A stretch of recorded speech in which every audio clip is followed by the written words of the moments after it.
Sejam muito bem-vindos a mais um dia de live literária aqui no podcast. Tudo bem? Estamos aí em mais um dia desse mês de julho, batendo papo com autores. Esse ritmo vai ser até amanhã, sexta-feira já, gente. Que delícia! E depois eu só volto segunda, tá? Nosso escritor já entrou. Vamos chamar, vamos. Edivaldo, querido, se você estiver no notebook, por favor, saia e entre pelo celular, que aqui eu não consigo te enviar convite. Provavelmente porque você está no notebook.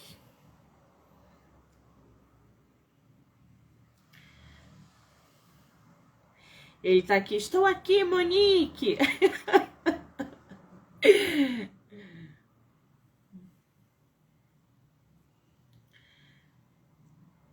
A gente vai bater um papo aí com o Edivaldo sobre o seu livro Além da Fumaça. Edivaldo, querido, aqui eu não consigo te enviar convite. Se você estiver no notebook, por favor, entre pelo celular. O Instagram, gente, só dá suporte pelo celular. Eu quero ver quando que eles vão mudar isso, entendeu? Que tá difícil. Eles atualizam o tempo todo.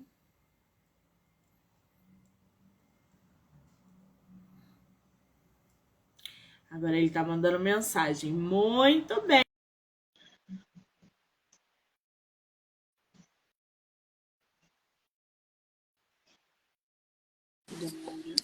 Olá! Tudo Olá, bem, Monique, tudo querido? bem? Tudo bem? Seja Bom muito dia. bem-vindo! Obrigado. Que coisa boa ter você no meu projeto nesse mês de julho. Muitíssimo obrigada, tá? Eu que agradeço. Muito É bom tua falar contigo. primeira live literária? Sim. Eu dei algumas entrevistas, mas uma live literária assim pelo Instagram é a primeira vez.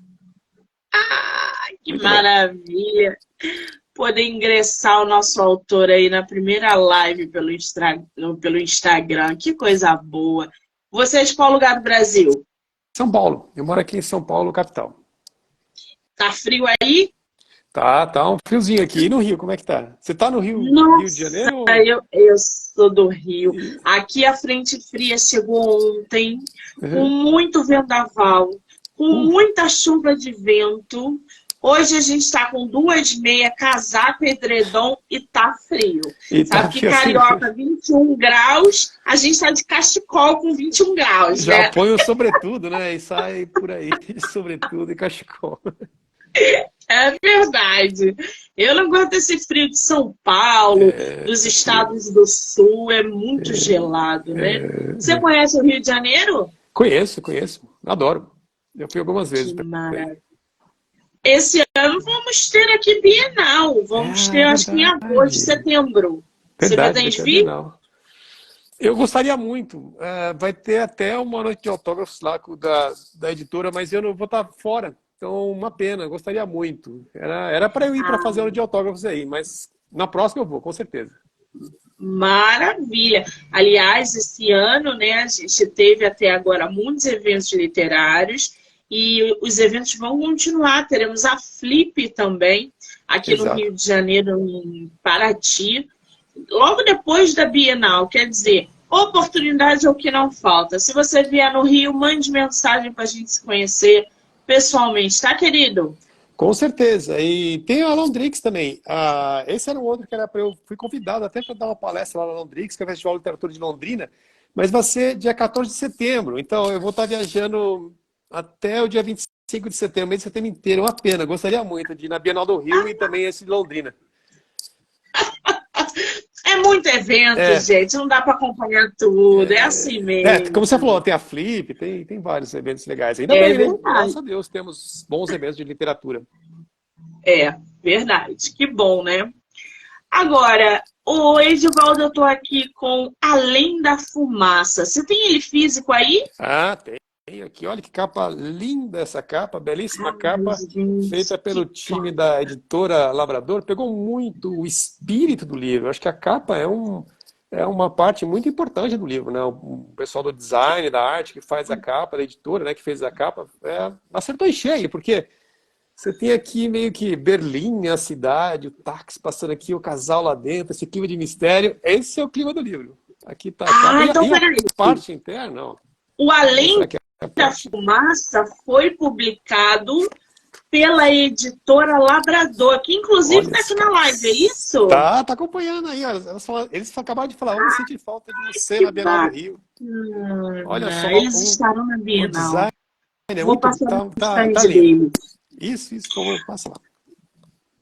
O Além da Fumaça, ô Edivaldo, você publicou o quê? Foi esse ano ou ano passado? Esse ano, publiquei agora no começo desse ano e graças a Deus a gente já está com bons destaques muito legais. Ele foi escolhido, né, como um destaque, um livro, lançamento de destaque desse ano pela Londrix, né, Festival de Londrina. Apareceu na matéria da revista Vogue como um dos livros legais sobre suspense e mistério nacionais. Na Rolling Stone, teve uma matéria na Rolling Stone também sobre o meu livro, Aventuras na História do UOL. E até num portal gringo, uma revista gringa, Pop Mag, da UK, os caras me entrevistaram em inglês. Tô E o livro não está em inglês ainda. chocada! Acho que Que eles pegaram coisa na maravilhosa! Rolling Stone, viram e falaram, isso é legal. O cara conseguiu fazer Berlim, Segunda Guerra Mundial, colocou uma brasileira no meio. Uma história muito diferente. Ficou bem legal. Olha, separa meu exemplar Pop Mag. autografado, hein? Que quando Claro, acabar a live, eu vou claro. comprar o teu livro, hein? Tá Reserva lindo. o meu. Tá lindo, ó. Legal. Ô, Edivaldo, me diz uma coisa. Eu amo história com a tua pegada, com a tua temática. Tudo que envolve nazismo, suspense, trama bem desenvolvida. E antes da gente começar a falar sobre a tua narrativa, esse Além da Fumaça, esse título, como é que surgiu o título da tua obra?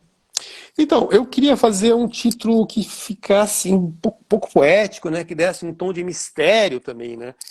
Eu pensei em alguns títulos pro meu livro, porque, na verdade, eu não vou contar o enredo agora, a gente vai falar daqui a pouquinho, né? Mas tem uma personagem central que é uma brasileira, uma mulher misteriosa. Então, o primeiro título que eu pensei no livro foi a Mulher dos Trópicos. Mas eu falei, cara, isso tem uma cara de já déjà vu, né? Ou de filme antigo, década de 60. Eu falei, cara, não, vamos fazer uma coisa mais sacada. Então eu coloquei Além da Fumaça, porque ele fala em alguns momentos disso, né? Tem uma hora que ele fala, né, o Bruno, que é o Bruno Fischer, que é o meu personagem, que é um músico meio que fracassado, um pianista que sonhava ser pianista, mas acabou virando taxista pelas ruas de Berlim e tal. Então tá bem legal. E ele fala disso, né, da fumaça, da existência, dessa coisa da efemeridade, né? E também a fumaça passa, assim, no livro como numa festa que ele está com um amigo dele, o Adon, que também é músico, e tem a fumaça dos cigarros, assim, no meio da festa, e ele fala um pouco sobre isso também. Então, ficou Além da Fumaça para você enxergar além desse mistério. Ficou um título bacana. Eu acho, não sei. Nossa. Eu tô aqui com a sinopse para inteirar o pessoal ainda mais para a gente falar não só do Bruno, mas como de outros personagens que você vem apresentando, como a Ingrid, né, que está aqui na Exato. sinopse. Além da Fumaça, gente, na Berlim Ocidental, em 1987, o taxista Bruno Fischer é designado a conduzir a passageira Ingrid, uma brasileira tão bela quanto enigmática, do aeroporto até a igreja de São Nicolau, no lado dominado pelos soviéticos. Contrabandista de itens do espólio nazista, Ingrid retorna a São Paulo para negociar a venda do quadro recém-adquirido, mas desaparece sem deixar vestígio. Amanda, sua filha, decide então refazer os últimos passos da mãe, na tentativa de encontrá-la, o que a coloca diretamente no encalço do taxista. Enquanto Bruno e Amanda procuram por rastros de Ingrid, envolvendo-se em uma trama internacional cada vez mais obscura, perigosas organizações secretas iniciam uma perseguição implacável pelo quadro roubado. É praticamente um Ken Follett brasileiro. É, exato! Olha só, uma das minhas referências, Ken Follett, exatamente. Uma das minhas referências é o Ken Follett. Pegou na veia. Gente, eu sou apaixonada Exato. por Ken Follett, e o Ken Follett tem essa pegada. Tem história, mistério, tem bastante coisa do Ken Follett aí. O Ken Follett foi uma das minhas inspirações, né? Junto com o Manuel Esteves Montalbán, Denis Derrani. Muito o Ken Follett, né? Porque ele é um cara que pega romance histórico e transforma numa ação, mas esses outros dois, Denis Derrani tem até minha idade, tem 50 anos, né? E o Manuel Esteves Montalbán é um escritor espanhol que morreu, acho que há uns 5 anos atrás também. Qual o Mas nome? esses caras, Manuel Esteves Montalbán, que escreveu Os Mares do Sul. Os Mares do Sul. Ele fala de Barcelona, ele conta muito de Barcelona, da cidade de Barcelona, que é onde ele vive. Ele fala de gastronomia. Então ele sempre tem uma pegada entre o mistério, porque ele é um escritor de suspense, e essa coisa meio de gastronomia, cidade, arte, né? Então foi uma das minhas inspirações. E o Ken Follett é a base de tudo, né? Ele é o cara que fala de história, conta muito bem, detalhadamente a história, te prende no enredo e tudo mais. E foi uma coisa que me levou a escrever, porque temos hoje grandes escritores nacionais, muitos escritores, né, escritores se lançando e já tradicionais, mas esse tipo de romance, que é um suspense histórico, com essa pegada de mistério, e baseado não necessariamente em fatos históricos, porque os fatos históricos estão lá rolando. Você tem, eu falo das coisas que estão acontecendo em Berlim em 1987, que é no pós-guerra, na Segunda Guerra Mundial, né, depois, 40 e poucos anos depois do fim da Segunda Guerra Mundial, e perto do fim da Guerra Fria. Então eu dou um entorno. Sei lá, tem notícia no rádio falando de um ministro X, não sei o quê, o Chile, então contando como está no Brasil, mas isso é tudo em torno. A trama toda rola, toda a trama rola dentro dessa moldura que é a história. Como quem fala te faz. Então eu fui nessa pegada, porque a gente não tem tanta obra assim atualmente no Brasil com essa pegada, né? E eu achei legal. Falei, pô, tem um caminho bacana para seguir, para entrar, né? Hoje tem muitas obras mais modernas, falam temas diferentes, né? Tem que ter voz para todo mundo. Eu achei um caminho que dá uma diferenciada no meu texto. Muito bem. Eu recebi um escritor nacional ano passado que tem essa pegada de suspense, só que se passa pelo nazismo. Um escritor sensacional. O livro dele é maravilhoso. São poucos escritores que se aventuram a trazer para os leitores, né, ou a levar para os leitores uma trama como essa, porque a gente sente falta. A gente que gosta, eu sou leitora de Ken Follett. Eu sinto falta de um nacional bem bolado, assim, bem pesquisado, bem escrito. Então a gente realmente, leitor mesmo, sente falta. Sim. Agora, o Edivaldo, me diz uma coisa. Você traz aí alguns personagens. O Bruno, que você citou, a Ingrid e a filha. Quem é o Bruno, que aqui é o taxista? Então, o Bruno, toda a história começa com o Bruno em Berlim, né? Então, o Bruno é o cara, um dos personagens centrais, né? O personagem central da história. Ele é um taxista frustrado, motorista, pianista frustrado, desculpa, o sonho dele durante toda a juventude era ser pianista, mas ele casou com a Helga, e a Helga é filha do Ivar, então aí já começa a aparecer os vilões da história. O Ivar, na verdade, ele é um velho nazista, não tinha mais nazismo naquela época, né? Mas era um velho que ainda ligado ao universo do nazismo, né? Ele é ligado ao submundo, na verdade. Ele é um mafioso ligado ao nazista que vive em Berlim, e é o pai da Helga. Ele não gostava nada do Bruno e dessa vida boêmia dele, então meio que obrigou ele a largar tudo e virar taxista para ganhar dinheiro e se manter. E o Bruno se separou da mulher e dos filhos, estava sozinho em Berlim e no seu táxi, quando ele recebe o pedido do Ivar, que é esse cara que é o o ex-sogro dele. E ele devia um dinheiro para o ex-sogro, porque o ex-sogro financiou o táxi que ele dirige pelas ruas de Berlim. E aí começa a história, porque a missão dele no táxi era levar a brasileira Ingrid Bergson, que é essa brasileira, para o outro lado do muro, para o lado oriental do muro, que era o lado que estava sob o domínio soviético. E a missão dele era buscar um quadro nesse canto com a brasileira. Então o Bruno, ele é um personagem que ele tem essa vida no começo, né? Ele é meio apático, ele se deixou vencer pela pressão do sogro, ele se parou da mãe do filho, tem uma vida meio apática. Então esse acontecimento começa a mudar a vida dele. Na verdade, a vida dele começa a mudar bastante com a chegada da Amanda, que eu vou falar daqui um pouquinho. Então, ele vai se transformando ao longo da história. Ele vai tendo que deixar de ser aquele cara apático, que perdeu o sonho de se virar músico, perdeu a família, estava ali só dirigindo em Berlim, e ele teve que descobrir um mistério, desvendar um mistério, seguir com a Amanda por todo o livro, por todas as aventuras lá, e tomar mais atitude, e no final ele acaba tendo um quê de resgate aí também. Então, acho que ele é um personagem central que passa por todo o livro e quem passa por essa meio que jornada do herói, né? Então ele tem essa pegada aí também.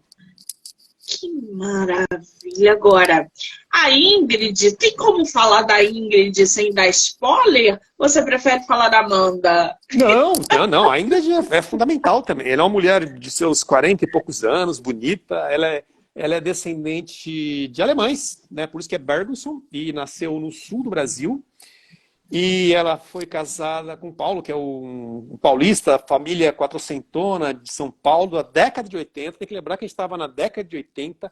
E na década de 80, começava a ser mais aceito o divórcio, né? As mulheres começavam a querer se emancipar no fim da década de 80. O machismo ainda era muito forte, tudo era muito mais forte que hoje. Hoje a gente...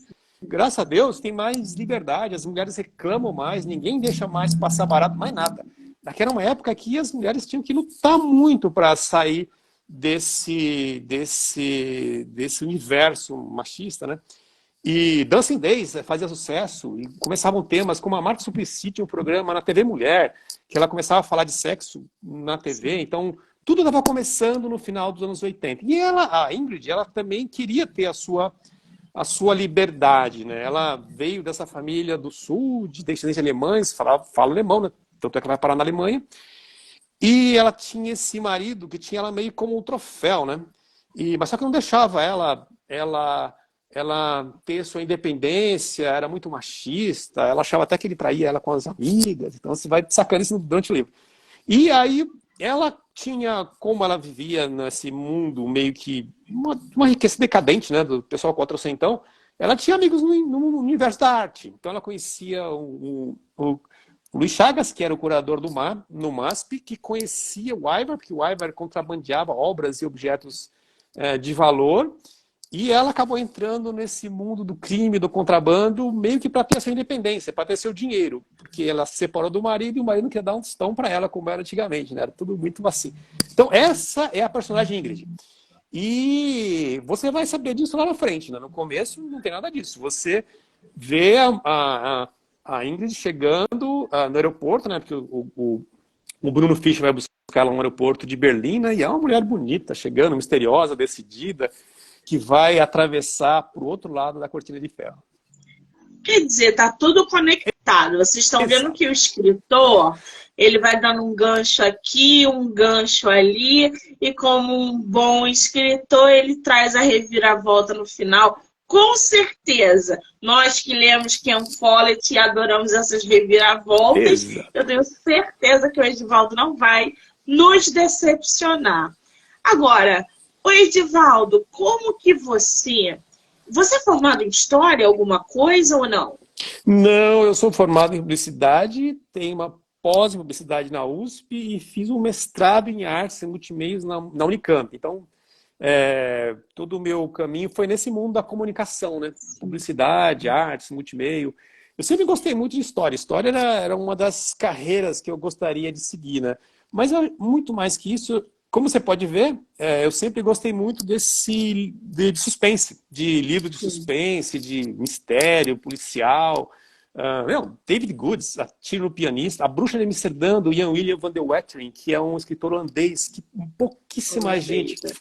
falado, pouco falado, mas ele tem uns livros como A Bruxa de Amsterdã, O Cadáver no Dique, e são livros em que ele mistura muito da filosofia zen budista. Ele morou no Japão um tempo, né? E os personagens, quer dizer, não é uma coisa chata, que o cara fica defendendo o zen budismo. Veja. Não, é nas atitudes, na amizade dos dois policiais que estão lá em Amsterdã. Assim que ele consegue construir essa pegada. Então, mas muitos autores eu leio, adoro esse universo, então acho que isso me ajudou a trafegar por aí e com essa pegada histórica, né? Que é o que, como você falou, quem Pois forte é o grande é. cara. É o grande cara para isso. Escrever um livro, uma trama, aonde você traz Berlim na década de 80, onde você precisa, você é obrigado, mesmo não querendo, você é obrigado a fazer uma pesquisa para trazer os assuntos que você aborda. Você está trazendo nazismo, você está trazendo contrabando, você está falando de uma época na década de 80 em Berlim, onde o mundo passava por N transformações. Como é que foi essa tua pesquisa? Você, além de ler muitos livros sobre os assuntos e tal, você precisou, por exemplo, conversar com alguma determinada pessoa? Como é que foi esse teu processo criativo de inserir na tua trama tantos temas interessantes? Pois é, então, acho que o grande segredo é balancear toda essa pesquisa e essas tramas todas de uma maneira fluida, né? E tem mais uma vertente aí, uma vertente bastante importante, que é o roubo do quadro do pintor Peter Paul Rubens na Segunda Guerra Mundial de uma família judia. Esse roubo, ele é importante para toda a trama e até lá no final, uma das falas que eu mais gosto, assim, uma cena que eu até fiquei emocionado de escrever, porque chega uma hora que você entra no personagem, você é os personagens. Então tem uma hora que é um Solomon Guterres, que é um velho judeu que escapou do campo de concentração nazista e vivia em São Paulo, já velhinho, né? Bastante tempo depois, 40 anos depois, e ele negociava as obras de arte. E o filho dele, o Clóvis, ele ajuda bastante na trama, porque ele é um cara aqui no Brasil encarregado de procurar os dissidentes do nazismo, muito no Chile, né? Eles vieram para Argentina, Chile, no Brasil Sim. também ficaram alguns aqui, mas muito no Chile, né? Então, o filho dele fazia isso. Então, isso também perpassa pela trama. E tem uma coisa de resgate que eu achei bem bacana no final do livro. Eu até coloquei na capa do livro a frase, que é uma frase do Solomon, que eu vou ler para vocês. Quando ele fala com o filho, né, que o filho conta como foi, o que aconteceu, como ele conseguiu resolver, etc, etc. E o filho é da Mossad, né? O Solomon fala para o filho, mas filho, o sangue nem sempre seca e algumas feridas nunca deixam de doer. Caramba! Daqui eu coloquei na capa ali e falei, meu, isso aí é perfeito. É a conversa do velhinho falando com o cara. Lembrando do tempo que ele passou no campo de concentração, da família, etc. Então, isso também que era um outro tema, né, como você falou, né, fim da Segunda Guerra Mundial, Berlim ainda sobrevivendo com os destroços da Segunda Guerra, o fim da Guerra Fria, o Brasil também vivendo essa transformação, o mundo, né? Então, aí, voltando para a sua pergunta, muita pesquisa. Então, eu tive que ler bastante. National Geographic é um excelente fonte para quem quer pesquisar. Infelizmente, teve que ser tudo em inglês, porque nem sei se tem mais aqui, mas você tem acesso ao acervo dela em inglês. Tinha muita coisa da Segunda Guerra Mundial, lógico. Google, Wikipedia e etc. E para essa pegada do mundo judeu, eu tenho muita conexão, né? Fiz bastante curso lá na Centro de Cultura Judaica aqui em São Paulo, adoro. Então é um povo, uma cultura que eu respeito muito. Por isso que eu tive muito cuidado de falar desse tema e tive muito carinho com esses personagens, que não são os personagens centrais, mas eles meio que movem a história, estão ali passando junto ali. São antagônicos aos nazistas, aos neonazistas, né? Então, acho que é importante, né? É importante a gente, apesar de ser uma obra de ficção, ter uma trama, ser meio que um suspense policial, no final tem uma mensagem, né, de que essas coisas não se repitam, que a intolerância não se repita. E a intolerância para qualquer lado. Você pode ter a tolerância contra os cristãos, contra os espíritas, contra os judeus. Cara, a intolerância a gente não pode aceitar. A intolerância tem que ser só intolerância contra o mal, né, contra o nazismo. Agora, fora isso, não. Né? Então, exatamente. Eu mergulhei fundo nas histórias. E aí eu tive que ter esse cuidado de ter muita pesquisa, muitos dados, não deixar que essa pesquisa transforme em um livro chato. Ele tem que ser um livro fluido, fácil, que você leia e viva a história. Mas essa pesquisa toda, que é importante para quem escreve esse tipo de livro, né? Te ajuda a transformar as vozes em verdadeiras, as situações em verdadeiras, relacionadas com a verdade.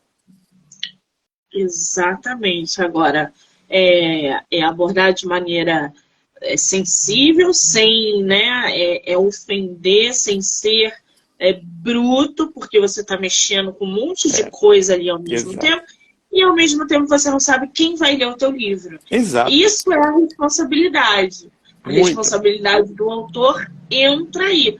Por isso que, na hora de escrever um livro, o bom senso, a responsabilidade precisam andar juntos. Exato. Agora, essa capa. Essa linda, capa né? Tá maravilhosa. Como é que surgiu essa capa? Foi uma ideia sua com a editora? Foi só da editora? Como é que você bateu o olho e falou, eu quero essa? Ou então tá magnífica do jeito que chegou? Como é que surgiu? Então, na verdade, ela foi fruto de um trabalho a várias mãos, né? A editora e a gente foi discutindo. As primeiras propostas, aparecia a mulher, aparecia a Ingrid. Então tinha a Ingrid de chapéu, as capas eram até bonitas, mas eu falei, cara, mas isso não é o livro. O livro não é sobre a mulher. A mulher, ela é parte da história, ela some e começa a história. O livro é sobre outras coisas, né? E aí eu falei exatamente, cara, a gente precisa de um livro, uma capa que tem esse quê de mistério, história, tem que ter uma pegada. Ken Follett. Falei, cara, segue isso, e vocês vão ser felizes. E aí deu certo. Põe um Ken Follett aqui, ó. Tá lá. Sensacional. Falei, cara, vai quem nessa que a gente vai ser leu feliz. Ken Follett, leia. Exato, Ken Follett é sensacional. Ele tem vários livros ali que se passam nesse período de guerra, espionagem, nananã. Nossa Quando Senhora. eu falei isso, eles pegaram na hora e fizeram a capa que ficou linda. Tá linda essa capa. Tem uma frase de efeito aí, né? Qual que é? Então, foi essa que você leu, essa né? que eu falei, que eu coloquei eu não essa tô frase. Que é o sangue nem sempre seca e algumas feridas nunca deixam de doer. Agora eu abri aqui, eu vi. Muito bem. Que é a agora frase do Solon, o velhinho judeu. Eu vi que, Além da Fumaça, não é o teu único livro publicado, né? Não. O Da Válvula ao Pixel também é seu, não é? Exato. E esse, graças a Deus, esgotou já. Preciso até fazer uma atualização. Esse livro, então, acho que foi minha primeira aventura assim, no universo da literatura técnica, porque, na verdade, esse livro ele é voltado para o meu trabalho. Então, eu trabalho com publicidade, mídias digitais, né? Trabalho numa empresa multinacional chamada Zephyr, cuido dela aqui no Brasil, né? Na parte de direção comercial, e adoro meu trabalho e tudo mais. E eu sempre trabalhei com mídias digitais, já há muito tempo. Então, é meu foco, e esse livro é fruto de algumas coisas. O Da Válvula ao Pixel, a revolução do streaming. Da minha vivência com esse universo digital, do meu mestrado, né? Eu fiz um mestrado da Unicamp em que eu falava sobre conteúdo multiplataforma. Eu peguei um seriado da TV hoje chamado Castigo Final e fiz uma análise em várias plataformas desse seriado. E aí eu juntei tudo e o que eu fiz nesse caso? Minha tese de mestrado no Unicamp, que graças a Deus foi muito bem aceita, muito elogiada, eu dei uma uma mexida muito na tese e transformei num livro mais palatável, com exemplos da minha vida profissional. Eu começo a história contando a história dos três porquinhos. É o jeito que começa contando sobre a revolução do streaming, né? Antes de falar de Netflix, Amazon Plus, Globoplay, ou como está o universo hoje da comunicação, eu falo dos três porquinhos, que aí conto como seria a história dos três porquinhos hoje. Aí eu começo a história nesse livro. E graças a Deus foi muito bem recebido. Eu publiquei pela Atlântico, foi publicado no Brasil e em Portugal. Ele já é referência, né? Virou referência num livro chamado Brand Publishing, que foi lançado agora aqui no Brasil, na Fundação Dom Cabral, está em todas as livrarias. É um livro que fala sobre Brand Publishing. E um dos capítulos do livro fala sobre essa transição midiática. E ele cita uma página inteira do meu livro, desse meu primeiro livro, né? Achei muito legal, porque quando você vai ser referenciado é porque tá indo bem. Teve até uma moça que está fazendo uma pós na USP, na FEA, que vai usar meu livro como tema. Ela pediu, falou que não conseguia mais comprar, eu mandei um PDF para ela. Falei, tá aqui, ó. Pega aí, vamos, que você precisa de ajuda. Pô, legal pra caramba. É um reconhecimento desse trabalho. Exatamente. Agora, o da válvula ao pixel, a revolução do streaming, está no site da Amazon à venda, não é isso? Tá. Só tá na Amazon. Não, Tem. Quem quiser comprar com você, consegue? Não? Eu acho que esgotou. Porque como é um livro que fala de mídias digitais, eu falo de streaming, eu não sei no ano passado, para eu lançar uma segunda edição, eu precisaria atualizar tudo, né? Eu teria que mexer bastante no texto, né? E eu fiquei muito feliz com o resultado do primeiro, então eu acho que tem na Amazon e na próprio site. Você pode comprar no site da Editora Atlântico. Né? Editora Atlântico, né? Tem lá no site e também na Amazon dá para comprar. Muito bem. Agora, voltando ali um pouquinho em Além da Fumaça, essa história tem continuação ou você deu fim nela no primeiro volume? É volume único? Olha, por enquanto eu dei o fim nela nesse volume, porque acho que ela ficou bem redondinha, começo, meio e fim. Eu posso até continuar depois, que dá para seguir com a história do Bruno e da Amanda, mas eu dei um fim, porque eu gostei muito de escrever esse universo, né, de história, de mistério, que eu já me encantei por uma outra história e já estou seguindo aqui com uma outra história que eu tinha uma ideia bem bacana para construir um outro universo. Então, pode ser que eu volte ao Além da Fumaça, mas agora eu estou seguindo nessa. Então, eu acho que isso é um aprendizado meu também. Eu acho que vale para todo mundo, né, que quer entrar nesse mundo da escrita ficcional, né? Então, meu primeiro livro foi um livro técnico, que fala da minha vida profissional e acadêmica, e com essa experiência do livro técnico, eu gostei muito até do jeito que eu consegui transformar um texto técnico numa uma coisa palatável. Eu falei, cara, eu vou pegar uma história que eu já tinha meio que na cabeça e transformar em livro romance. Então, agora eu vou seguir nessa pegada. Então, o que eu ia falar sobre, eu acho que é importante, é você seguir seguir o seu coração, né? Seguir o que você acha que você consegue transformar em palavras, em história, o que você consegue tecer, né, na vida. E seguir. Então, por exemplo, se eu fosse um escritor de infantil, eu teria que me especializar em fazer livros infantis os mais legais que fossem, que eu pudesse fazer super legal. Agora, livro de mistério. Cara, se eu publicar um segundo, e vai ser um segundo, vai seguir nessa pegada de histórico, mistério. Então, para manter essa linha aqui da para frente, que é uma coisa que eu gosto bastante. Muito bem. Você falou aí, você já está produzindo uma nova obra. Isso. Vem lançamento por aí em 2024. Que pegada que está chegando no mercado? Eu quero saber de tudo agora, gente. Então, fala um pouquinho pra gente. Você matou a pau, é 2024, 2025, porque o processo de escrita é longo, né? O pessoal acha que você escreve em um mês, ainda mais eu que tenho aqui, tenho meu trabalho, né? Tenho que me dedicar durante o dia todo nas minhas metas, no trabalho que eu tenho que fazer. Então, acordar às 5 da manhã, escrever no feriado, escrever no fim de semana, você toma um tempo, gasta muita energia, né? Então, leva um ano, 2. Esse projeto eu sei que só daqui a um ano o ano 2 vou conseguir, mas se Deus quiser vai ficar bem redondinho e eu tô gostando. É uma história que também envolve o Brasil, tem uma brasileira, tem o personagem, personagens, dessa vez vai ser na França, né? Eu já vou dar um spoilerzinho aqui bem rápido, né? Vai ser na França, em Paris, em 68, na época das manifestações estudantis lá. E aí pronto, não vou contar muito não, porque eu estou Não desenvolvendo a conta história. muito que a gente já fica Então, eufórico aqui para então. saber, África, gente. eu consegui colocar África no meio da história. Vocês não vão acreditar. Vocês não vão acreditar quando ver o livro. Caralho, o que o cara fez?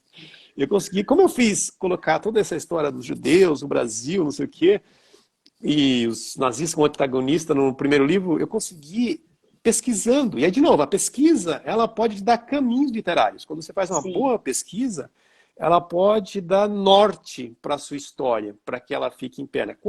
De novo, quando você faz um livro com uma pegada de suspense histórico ou histórico, né, tem que ter muita pesquisa.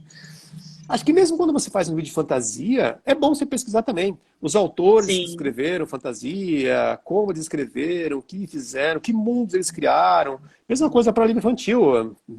Quais são os melhores brasileiros, né? Acho que é sempre bom ter referência brasileira, ou os gringos tal. Então, acho que a pesquisa ela é obrigatória para qualquer área. No meu caso, a pesquisa histórica, além de saber quais são os autores de romance, suspense, policial histórico são importantes. Ler esses caras também tem que ter uma pesquisa grande histórica. E como eu falei, a pesquisa ela te dá caminhos, ela te ajuda muito na hora de você escrever o livro, como está acontecendo agora nesse aqui, que eu consegui trazer no meio da revolução estudantil lá da década de 60 a África. Então a África vai ser importante no meu livro, vocês vão ver.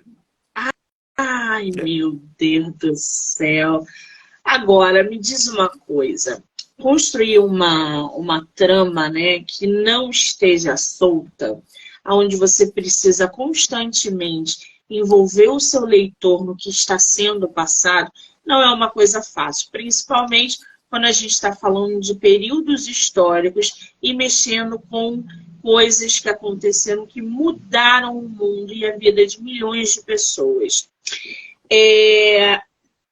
Qual foi ali para você, não só nesse campo da pesquisa, mas de construir principalmente seus personagens, o seu maior desafio?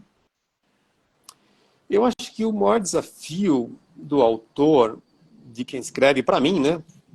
Falando de mim, né? O maior desafio foi fazer com que as vozes sejam diferentes. Que a Amanda, que é uma menina de 20 anos, filha da Ingrid, tem uma personalidade diferente da Ingrid, que é 40 anos, ela nasceu lá no sul do Brasil, de uma família de imigrantes alemães, casou com um paulista, etc, etc. Então, e o Bruno é um alemão, eu não sou alemão, eu não falo alemão, eu sou alemão. Fui para a Alemanha algumas vezes, tal, mas eu gosto desse período, né? Então, eu comecei a história não com um brasileiro ou uma brasileira com problema central, não, comecei como Bruno, até para poder entrar nesse mundo e me obrigar a pesquisar mais. Então, acho que o grande desafio é fazer com que os personagens sejam tridimensionais, então isso é importantíssimo, que eles sejam tridimensionais, que eles andem pela narrativa, pelo universo, que você siga esses personagens como tridimensionais e cada um deles tem uma voz diferente, né? Que você, a Amanda seja Amanda de 20 anos, o Bruno seus 40 anos, pianista, frustrado,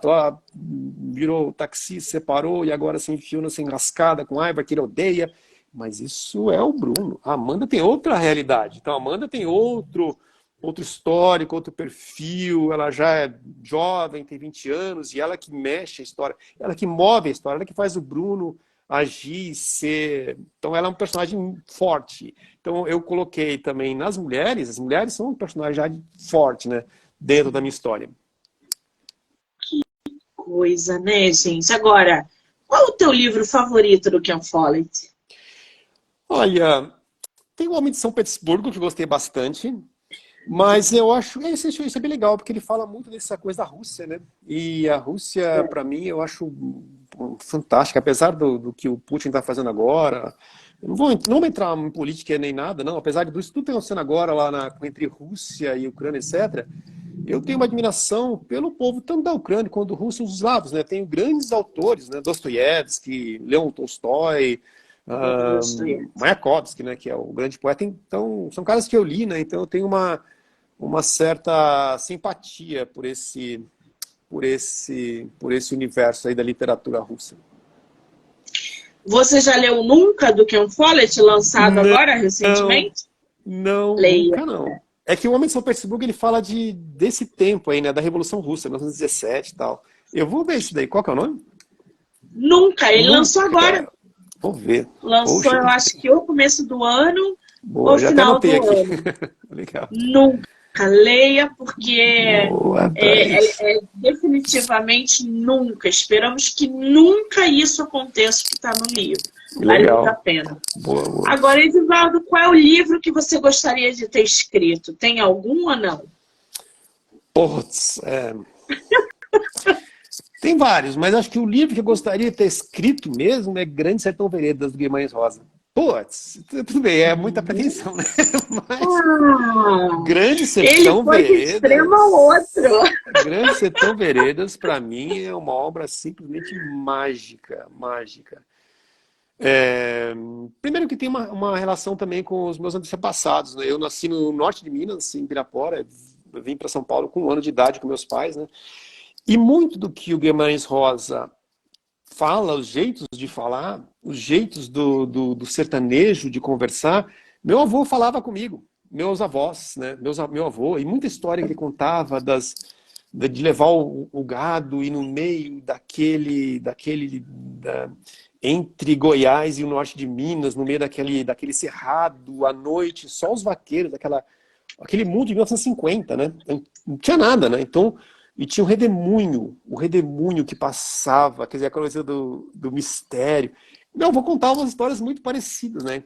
E, lógico, o que o Guimarães Rosa fez? Ele conseguiu captar essa essência do sertanejo, essa coisa do mistério e dessa coisa um pouco até muito filosófica, né? Muito espiritual, né? Muito espiritual, né? Desse universo do sertão de Minas, e fez uma obra que eu acho sensacional. Grande Sertão Veredas. Quem nunca leu, tá? O Grande Tem que Sertão ler, Veredas, tem que ler. por É obrigatório. favor, Brasileiro, meu. Quem é brasileiro tem que leia. ler. Machado de Por Assis, lógico, todos os grandes, mas o Grande Sertão Veredas, obras do Guimarães Rosa, para mim. Leia porque tem um personagem, o Riobaldo, Riobaldo. que Nossa, Riobaldo. É sensacional. O que leia ele fala é pura porque é poesia. sensacional. Filosofia, poesia, né? É O jeito que ele fala da vida. sensacional. E o A gente Diadorim. precisa conhecer, né, os nossos autores, Claro, as nossas raízes. Não é fundamental. só lá de fora, não. A gente Não, falou não. muito sobre Ken Follett, mas a Exato. gente tem muita coisa boa aqui também. Exato. Clássicos Exato. contemporâneos que a gente precisa ler. Às vezes o cara lê o clássico lá de fora, mas não conhece o clássico daqui de dentro. Exato. Não conhece o Machado de Assis, não conhece o Rubem Fonseca, que é um tremendo nome de literatura policial, literatura de suspense. É um mestre para mim, né? Stella Carr, todos aqueles autores da coleção Vagalume, da editora Ática, sensacionais. Acho que é Lúcia Machado de Almeida, Stella Carr, que fez o Mistério dos Cinco Estrelas. Meu, são muito bons. A gente tem os clássicos parrudões, né? Que nem o Sim, Guimarães Rosa, essa de Queiroz, né? Esses caras, essa é muito boa. Graciliano, desculpa, essa Eu é português, adoro. o Graciliano Ramos, Machado de Assis, mas tem outros também José que de também são Alencar, José de Machado, Alencar, Graciliano. é, Gente, tem tanta exato. coisa boa, né? Tem muita Oh, coisa, o meu Brasil tem pai. muita coisa. E caras novos também, né? Tem gente boa Sim. escrevendo aí. A Tásia tá aqui. Eu já tentei ler e não consegui, mas sempre que passo o olho nesse livro na estante, ele fica me chamando. Então dê a chance. Vai, Se o dê a livro te chance. chama, É, se abra. é fluir, assim, é deixar, é não se estranhar com a linguagem. Daqui a pouco você começa a entender tudo que está rolando ali. Você não tem que se prender com a linguagem do sertanejo que o Guimarães Rosa traz, né? Porque ele faz tudo desse jeito, na voz do Riobaldo.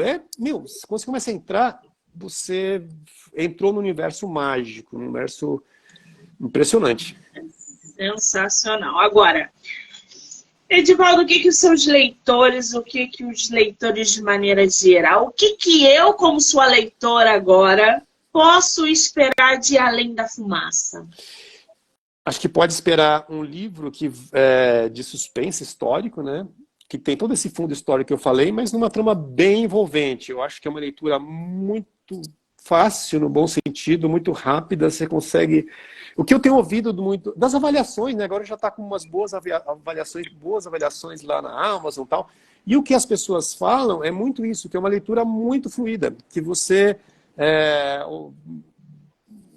o Bruno, a Amanda, a Ingrid, os personagens eles caminham muito bem e a trama prende e vai até o fim. Então, eu acho que o que o leitor pode esperar é mergulhar nesse universo do fim da Guerra Fria, né? Em Berlim, São Paulo, né? Nesses dois grandes centros. Também tem uma parte que acontece no Chile. É uma história que tem uma trama internacional, né? O roubo do quadro do Pinter Paul Rubens, então, a família judaica na Segunda Guerra Mundial, que perpassa o livro e está sendo procurado por neonazistas agora no fim da Segunda Guerra, 87, no fim da Segunda Guerra, da Guerra Fria, né? Mas tudo isso dentro de uma trama que vai te prender a atenção. Muito bem, você falou aí das avaliações. O livro, gente, foi lançado esse ano, em janeiro, se eu não me engano, já tem mais de 10 avaliações.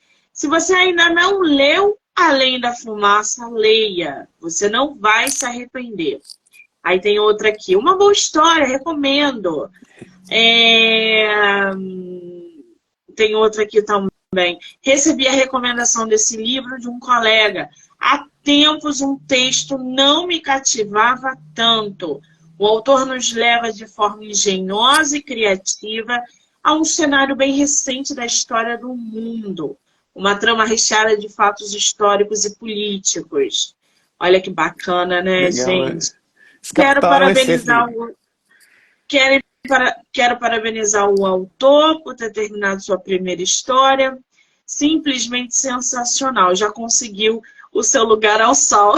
Legal. Ainda não, mas vou conseguir. Mas já Tem outra uma aqui. realização, né? Espero poder ler mais obras do autor. Deixa eu ver aqui. Pode ser lida em apenas um dia. Não somente por ter poucas páginas, mas também por explorar cenas tão relevantes e igualmente dinâmicas no contexto. Só avaliação positiva, hein? Graças a Deus. Bom, que bom. Maravilha. Repete quais foram as revistas que teu livro saíram. O teu livro saiu em quais revistas? Olha, ele saiu além da Vogue, saiu na Vogue, com uma indicação bem bacana na Vogue, na Rolling Stone, no Aventuras na História do UOL, mas também saiu no Estado de Minas, bem legal, Estado de Minas, e alguns jornais de Campinas, um Diário Grande de Goiás. Teve uma boa repercussão o lançamento, foi bem legal. Muito bem. Quem quiser comprar Além da Fumaça, tem físico, tem digital, compra com você, compra em site, em editora, como é que tá isso? Tem físico, tem digital. O livro físico você pode encontrar, na Amazon, na Magazine Luiza, na livraria Martins Fontes, Livraria da Vila, todas as grandes livrarias online você encontra na Amazon facilmente, mas em todas as outras. E também tem o livro físico em algumas livrarias, como a Livraria Prime, Livraria da Vila, Loyola também tem, a Drummond, Livraria Drummond. Então tem também livraria físico e o e-book. No e-book na Amazon, o físico você compra. É só pesquisar. Além da Fumaça de Valdo Silva, vai aparecer lá várias opções para achar o livro. E tem uma boa notícia. Uma notícia excelente que eu vou contar aqui para você em primeira mão. Ele foi selecionado pela Audible. O que significa isso? A Audible escolheu o meu livro para transformar no audiobook. Vão lançar dentro do catálogo da Amazon em breve. E depois, quando tiver lançado, a gente conversa de novo. Você tá brincando? Fiquei muito feliz. Vai ter um formato audiolivro. Isso eu acho sensacional, porque além da coisa bacana de ter a narração, os personagens, tal, a construção meio que da história, tem uma coisa de acessibilidade, de inclusão social, que eu acho maravilhoso. Porque quem não pode ler, né? Quem tem deficiência visual e não consegue ler, pode ouvir a história. Sim. Então isso eu acho sensacional, por esse motivo também, né? Além da narração, a história, assim, ouvir as vozes que eu tenho na minha cabeça, é sensacional. Ai, que delícia. Lembrando que o livro também, gente, tá no Kindle Ilimitado, para quem quiser lá ler.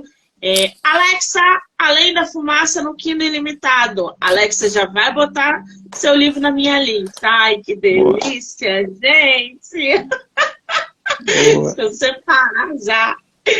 Edivaldo, querido, que bate-papo maravilhoso, que pessoa carismática que você é. Eu que Que agradeço, Mi. conversa Muito bom. agregadora.